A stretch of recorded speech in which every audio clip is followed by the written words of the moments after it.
With meat and bread, you can make this amazing sandwich in just a few minutes. I start by breaking up 1 pound of fresh, lean ground beef. I place it directly into the skillet to begin cooking. I'm seasoning it with salt, hot paprika, and 1 teaspoon of ground black pepper. These spices will give it a bold and very tasty flavor. Now I'm going to fry the meat until it's fully cooked. Let it brown nicely and cook until it's loose and no longer has liquid. One of those sandwiches that just by looking at it makes you hungry. Now I'm going to add some cheese. I'm using cheddar cheese because it melts easily and turns out super creamy. I mix well so the cheese melts into the hot meat. This mixture turns out super flavorful with an irresistible texture. I've already sliced the rolls in half lengthwise. I arrange them on a baking sheet with the inside facing up. I organize them neatly so they're ready to be filled. We're about to build an amazing flavor-packed sandwich. Now I take the meat and cheese mixture we set aside and spoon it over the bread, covering it generously. It's important they're well filled so every bite is satisfying. Now I add more cheese on top, either sliced or shredded, whichever you prefer. Just imagine this sandwich loaded with melted cheese. This meat and cheese combo never fails. I set the rolls aside for a moment and will prepare the next ingredient.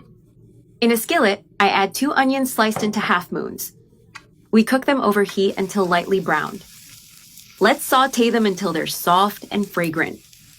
Then I add a bit of sugar to start caramelizing. I also pour in a little water to help with the process.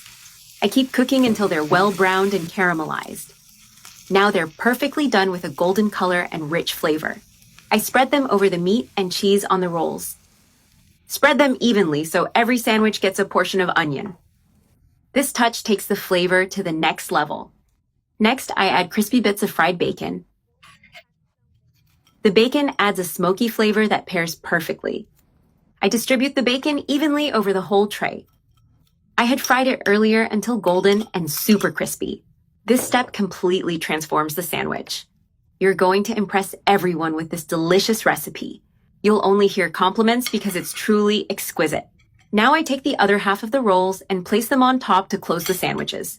I arrange each top piece to fully cover the filling. I spread butter on top. This helps them brown better in the oven and get crispy.